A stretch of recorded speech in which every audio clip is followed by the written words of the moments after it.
డబ్బుతో చావుని ఆపలేవు, నన్ను కొనలేవు. ప్యూర్ బిజినెస్ మైండ్ నీది, పర్ఫెక్ట్ భజన ట్రెండ్ నాది. చూసావా మన ఇద్దరు ఆచార వ్యవహారంలో తేడా వచ్చి ఎంత ఘోరం జరిగిపోయిందో. నీ కొడుకు చేసే ఘనకార్యాల వల్ల చాలా మంది పెద్ద మనుషులు ఫైనాన్షియల్ గా సెటిల్ అయ్యారు. పరాయి వాళ్ల పక్క తీర్చే మాలాంటి ప్రొఫెషనల్ కిల్లర్స్ కూడా సెటిల్ అవ్వాలిగా. ఈ ప్రపంచంలో ఎక్కడైనా తిరుగు, ఎవరితోనైనా రిలేషన్షిప్ కలుపుకో. నా కుటుంబంతో కలవాలని ట్రై చేస్తే పంచభూతాల్లో కలిసిపోతావు. నాలుక చీరేస్తా. ఎవడ్రా నీకు నాన్న? నువ్వు వచ్చింది నా వారసత్వం కోసమని అర్థమైతుంది.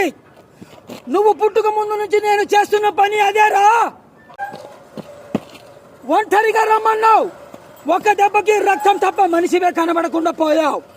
మా శత్రువని చెప్పుకోవడానికి ఓ అర్హత ఉండాలిరా. ఎక్కడా దీప్తి?